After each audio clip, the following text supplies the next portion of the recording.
এই শহরে হাজারো দোকান, লাখো ব্যস্ততা, কিন্তু ফুটপাতের এক কোণে বসে স্বপ্ন লালন করেন একজন মানুষ, রণজিৎ শীল। যেদিন যেরকম রোজি হেরম আবার নি ওইভাবে খাই। নিজের একটা সেলুন হবে, এই ছিল তার স্বপ্ন, কিন্তু নেই টাকা, জায়গাও নেই। চুল দাড়ি কেটে যে যা দেয় তাই নেন, তবু থেমে যাননি তিনি। এমন দিন আছে আজকে 200 হয়েছে, আরেকদিন 50টা হয়েছে, আরেকদিন 200 হয়েছে, আরেকদিন 500টা হয়েছে, এইভাবে আমি চলি। গেল 30 বছর ধরে সকাল থেকে সন্ধ্যা পর্যন্ত খোলা আকাশের নিচে একটি চেয়ার নিয়েই চুল কাটেন তিনি। রোদ ঝড় সব সামলান, কারণ কাজ বন্ধ করলে খাওয়া বন্ধ। রেট আমার যে যা দিয়ে যায়, আমার 25টা 30টা 40টা 50টা যে যা খুশিতে দিয়ে যায়, আমি এইভাবে এটা না যেভাবে সেইভাবে। স্যান্ডেলিনা সো, রূপচর্চায় আভিজাত্য।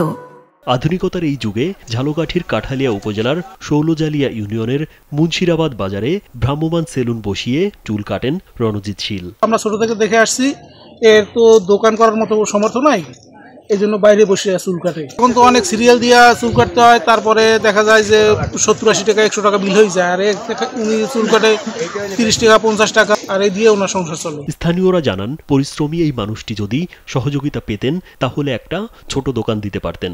সমাজের বিত্তবানদের রণজিতের মতো মানুষের পাশে দাঁড়ানো উচিত। অল্প কিছু আয় করে, ওনার সেই জীবিকা অর্জন করার জন্য অনেক কষ্ট হয়, এই জন্য ওনার খুব জরুরি একটা ব্যবস্থা করে দেওয়া। রণজিৎ শীল শৌলজালিয়া ইউনিয়নের তালগাছিয়া এলাকার মৃত বিরাজ শীলের ছেলে। একটু সেলুন হলে তো ভালো হয়। রাজীব বিশ্বাস, কালবেলা।